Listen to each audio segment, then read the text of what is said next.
Hello, hello, beautiful listener. My name is AP Mobley, and I'm your host here at the Myths and Folktales and Fairy Tales podcast.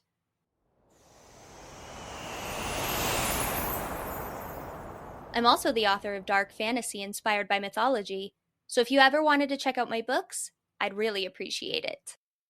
I am excited to be recording this episode. In the last one, I said that I hadn't yet decided whether episode 3 of the Creation and Underworld Myths section would be on Hindu or Greek mythology. I'm sure you've already figured out that I picked Greek mythology, considering the title, but I figured I'd better quickly explain why I picked Greek mythology. You might remember in the Egyptian creation and underworld myths episode how, throughout Egypt's history, their mythology had some crossover with Greek mythology. Basically, I just thought it might make the most sense and be kind of cool to jump from Egyptian to Greek mythology because of the times that the two have crossed over the way they did. Just as we did in the last two episodes, let's start with a creation myth. Like Mesopotamia and ancient Egypt, ancient Greece didn't have just one unified creation myth.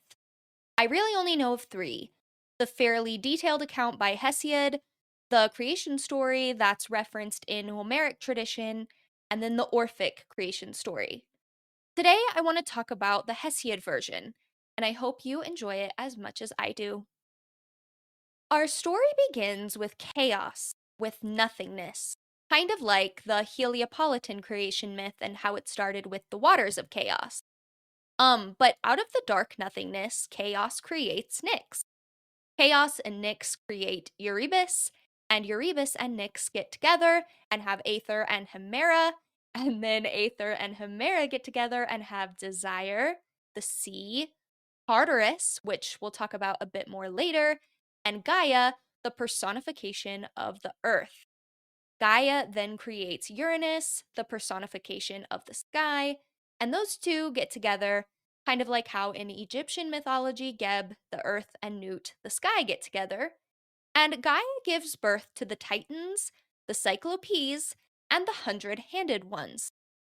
Now, Uranus is a really bad dad, which I feel like, depending on which Greek myths you're reading, this can kind of be a recurring theme. But anyway, Uranus is a bad dad.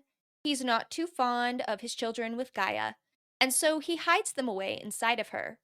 This obviously doesn't make Gaia very happy, and so she starts to plot against Uranus, formulating a plan to overthrow him. However, she can't overthrow him by herself, so she goes to her children for help. All of them are too scared to help her, though. All of them except for her son, Kronos, the Titan god of harvest and time. Together, Kronos and Gaia take down Uranus, and Kronos castrates Uranus with a sickle and throws the severed genitals into the sea. And from the sea foam, where the genitals were thrown, Aphrodite, the goddess of love, is actually born. Kind of a weird way for someone to be born, but also kind of cool.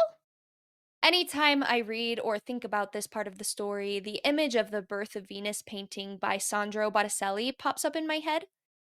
In case you didn't know, Venus is the Roman equivalent to Aphrodite, so that's why I'm comparing Venus to Aphrodite.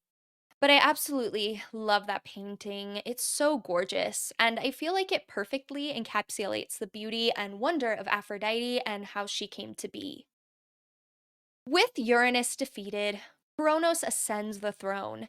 He imprisons his Cyclopes and hundred-handed siblings and marries his sister Rhea. He also discovers that he is fated to be overcome by one of his children, just as he overcame his own father. So as he and Rhea start having children, he eats them. Yes, you heard that right. He eats them.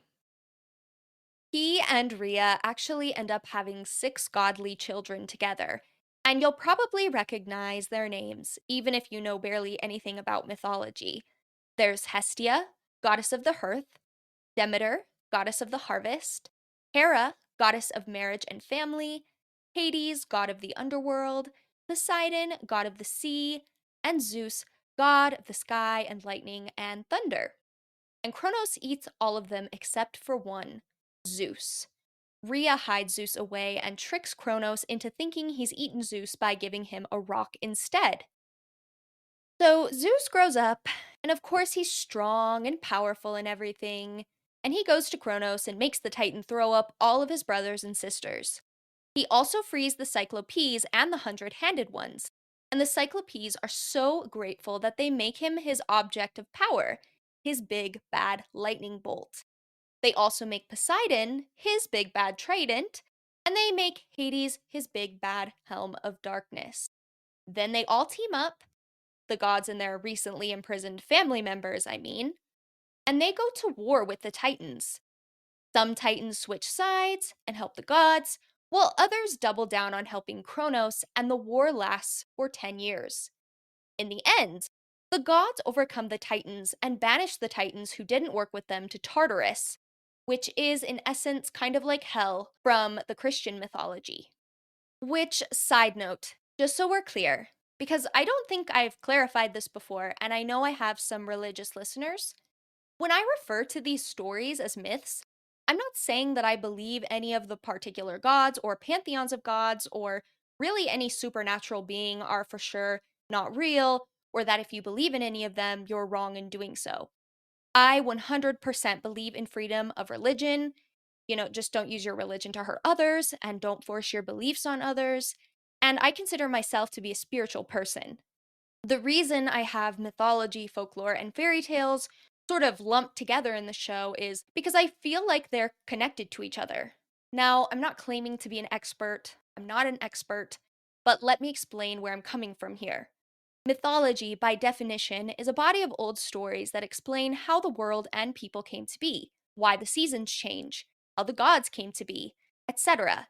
And then folklore, to me, really can feel like a branch off of that sometimes, except it's not always just talking about like supernatural beliefs. It also encompasses other elements of a culture. Although the folklore I discuss on here would fall under the supernatural beliefs category of folklore. And then, from what I understand, fairy tales fall under that folklore umbrella. They are, short, magical, made up little stories that were passed down from generation to generation. They might not be sacred to a group of people, and people might not believe in them like they would a body of mythology or a widely held folkloric belief. But they were important or entertaining enough that they were passed down regardless. Maybe a better name for this podcast would have been the Significant Stories from Cultures All Around the World podcast or something like that. But yeah, hopefully that kind of clears up what I mean when I'm talking about these stories. Okay, we gotta get back to Hesiod's account of the creation of the world, because believe it or not, we're still not done with it. We've covered how Uranus was overthrown by his son Kronos, and then how Kronos was overthrown by his son Zeus. Well, Zeus, now king of the gods, soon finds out that he's also supposed to be overthrown by one of his son by Metis, Titan goddess of wisdom. In case you didn't know, Hera is not Zeus's first wife. He has a couple of them before her, and he obviously has many affairs. But his first wife is actually Metis. Now, the story goes that Zeus is supposed to have two children with Metis, and the second one is the son who's going to overthrow him. Of course, he can't have that, so he tricks Metis into turning herself into a fly and swallows her. But the thing is, she's already pregnant with their first child, a daughter, Athena, also a goddess of wisdom. Metis does give birth to Athena inside of Zeus. I've also read some sources that say Zeus absorbed Metis when he ate her, and then gave birth to Athena himself. But at any rate, Athena eventually comes out of Zeus's body and obviously becomes her own independent being. Hesiod also talks about how women were made, and I'm just going to warn you ahead of time, it's told through a pretty sexist lens. The hate for women in some of these old religious interpretations is often super apparent, and I really appreciate that in the modern twists on these stories, like in the novel Circe by Madeline Miller, which is an incredible read by the way, highly recommend it, women are finally kind of getting to tell their side of the story. But long story short, the Titan Prometheus, a trickster god similar to the demigod Maui from Polynesian mythos, steals fire from the gods and gives it to man, to help man out. And Zeus isn't too happy about this. He punishes Prometheus by chaining the Titan to a rock and sends an eagle to eat his liver every day. Each night, the liver regenerates, and then the next day, Eagle, of course, returns and eats it again. But that's not the end of it. Zeus also punishes man. He and the other gods shape Pandora, the first woman, and they work together to give her all her traits and whatnot, including curiosity. That's going to be important in a minute here.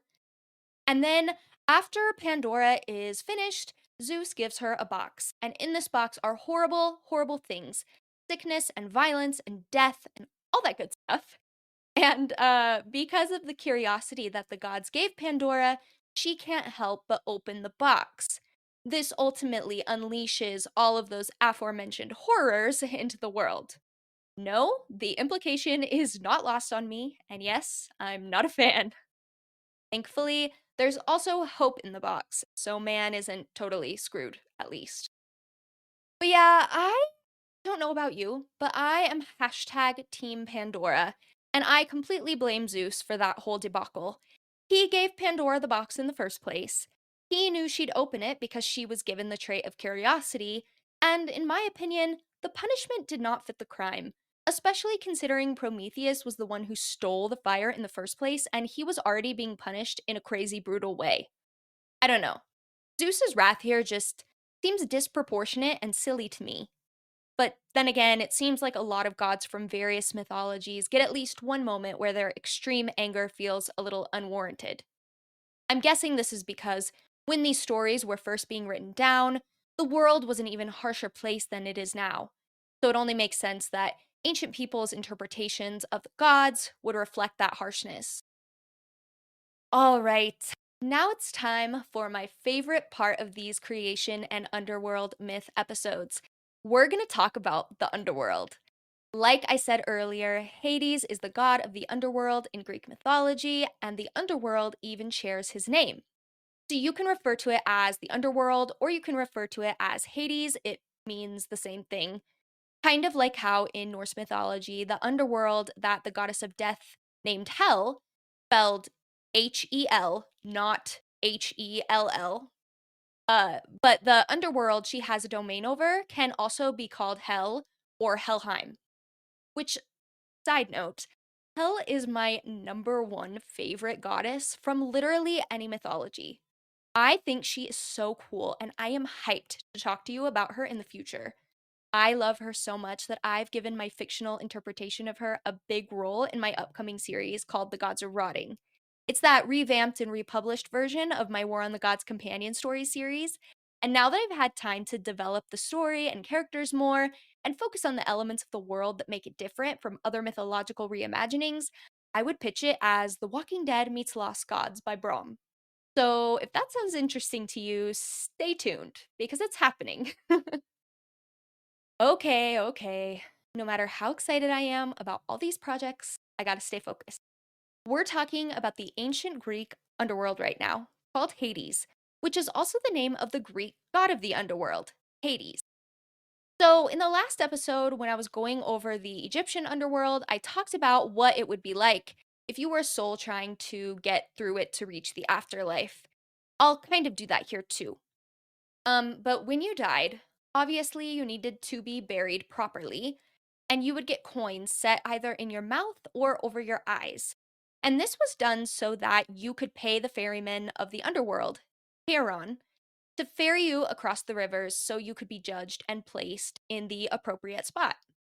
Sometimes I've read that Charon ferries you across the river Styx, sometimes the river Acheron, sometimes both. It just depends on the source.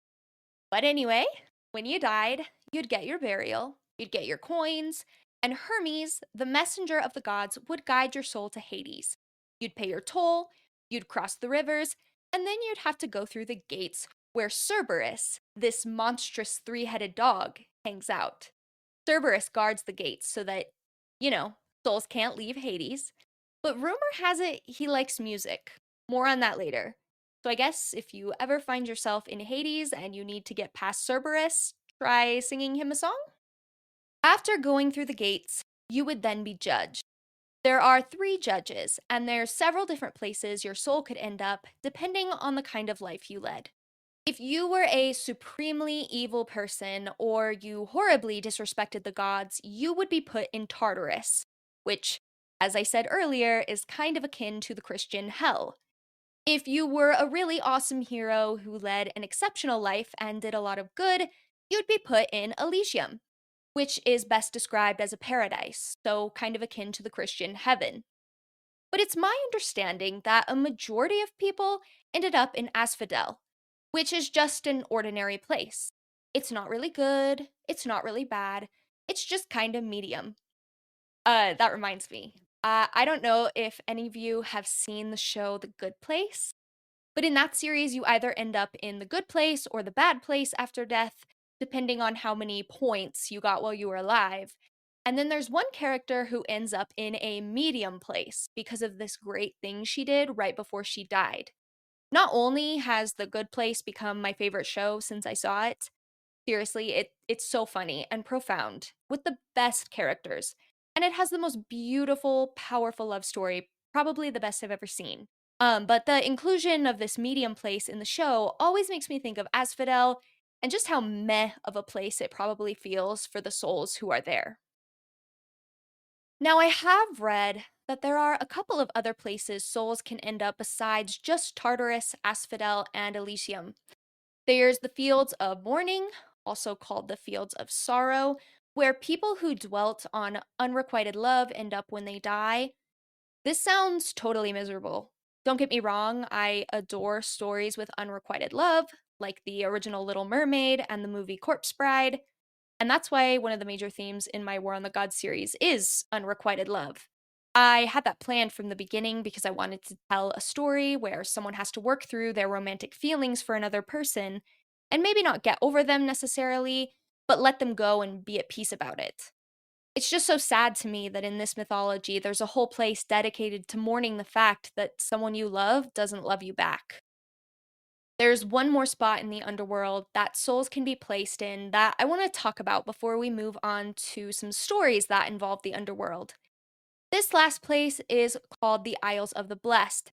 And from what I understand, Isles of the Blessed is a special, even better and more awesome section of Elysium for people who have been reincarnated 3 times. And in each life, they were so outstanding that they earned Elysium all 3 times. All right, let's move on to some stories involving the underworld. In the Mesopotamian creation and underworld myths episode, I mentioned that the myth of Inanna's descent is very similar to the Hades, Demeter, Persephone myth in the sense that it explains the seasons and, of course, has to do with a goddess's descent to the underworld. So I wanted to talk about that one first. I am going to start by saying that this myth has been romanticized a lot over the years. Now, I don't think that's a bad thing. I have said before that I don't believe retellings and reimaginings of these myths have to be 100% accurate to be good, to be worthwhile, to have merit on their own. I've not shied away from telling you guys that one of my very favorite movies is Disney's Hercules, which is obviously a far different story than the original story of Heracles. So, I am not slamming romantic retellings of Hades and Persephone at all. The ones that I have read, I have liked, and maybe there are even later versions of this myth that change some elements of the story and depict it in a more romantic light. Sort of like how in the oldest written accounts of Medusa, she was born a monster, but how later on Ovid wrote about how she was originally a human, how she was brutally attacked and essayed by Poseidon in a temple of Athena's, and then how Athena turned her into a monster as punishment. Maybe there's a version of Hades and Persephone like that, where the story changes, but I have not yet read one. So if you know something I don't, please share it in the comments or send me a message or something. But yeah, the story has been romanticized, and like I said, I have read some of those reimaginings and I really liked them. I would love to one day have my own romantic Hades and Persephone reimagining published.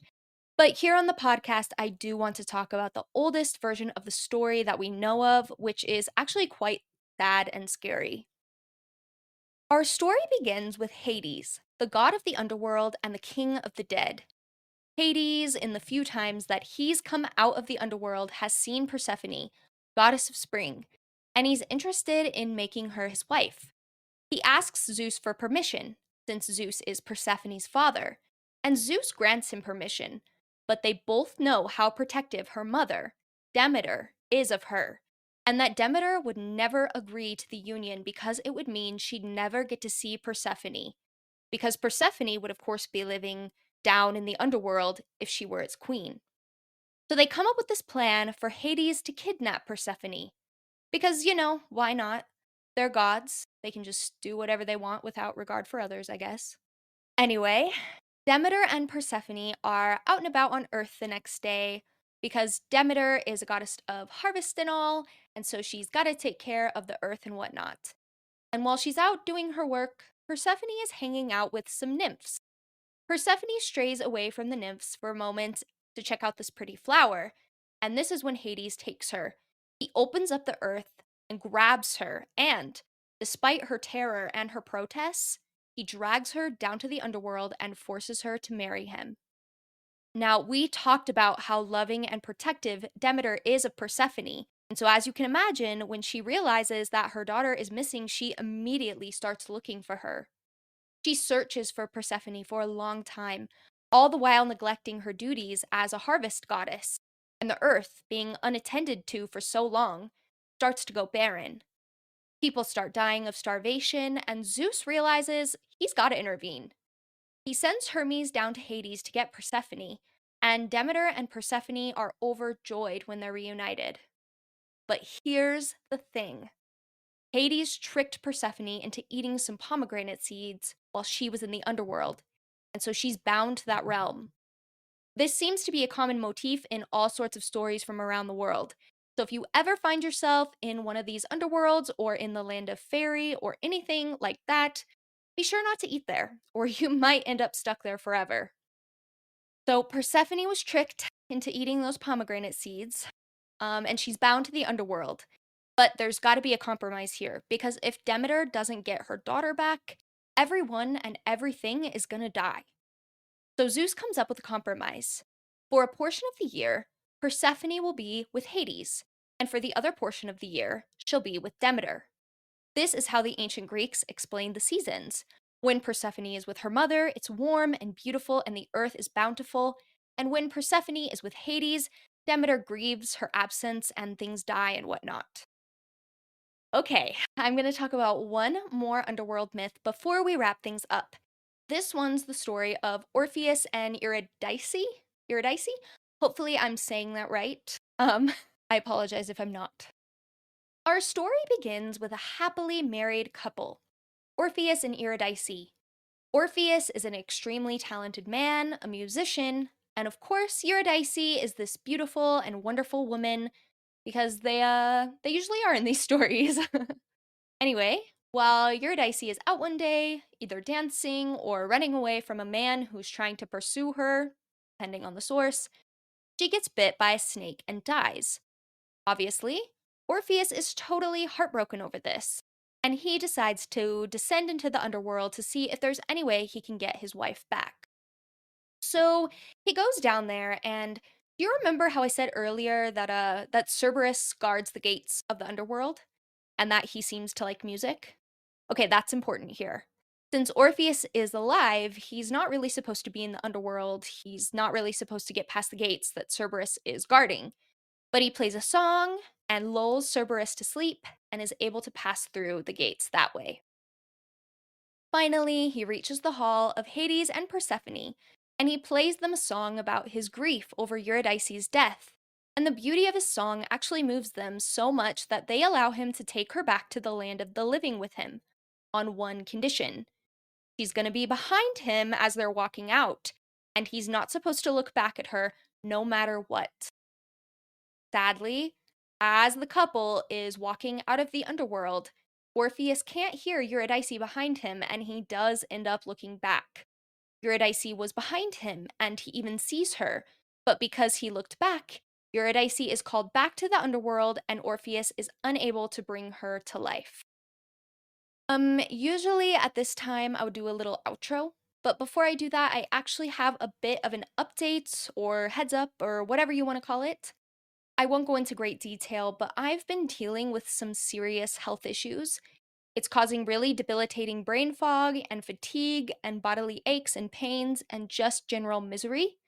And I have several appointments in February, some of them with doctors out of town, that are supposed to get me on the right path so that I can hopefully get my health back on track and start feeling better within the next few months. Unfortunately, I'm going to have to take a break from podcast episodes and blog posts in February, as I have big writing deadlines looming over my head that I have to keep up with, and I have to stay on top of my newsletter because I do newsletter swaps with other authors, and I can't back out of those. Basically, the podcast and blog are the only things I can think of to cut out to save me some time and energy. I'm not sure if I'll be doing the next creation and underworld myths in March either. I'll see how I'm feeling. But that month, I really, really wanted to do a special bonus episode on the origins of leprechauns for St. Patrick's Day. So there will at least be one episode in March for sure, because there's no way I can wait another year to do that episode. Again, if I'm starting to feel better, I'll also get up the next creation and underworld related myths episode that month, which will be on Hindu mythology. If I'm still feeling as bad as I am now, though, it'll have to wait until April. Before I go, I thought I'd let you know that if you're interested in reading my free book, Wrath of Persephone, the link to download the ebook is in this episode's description. If you want more myths, folktales, and fairy tales, I've also included the link to my myths, folktales, and fairy tales blog in the description. Thank you so much for listening, and stay tuned for the special bonus St. Patrick's Day episode and the next creation and underworld myths episode, which will cover creation and underworld type stories from Hindu mythology. I'll see you next time!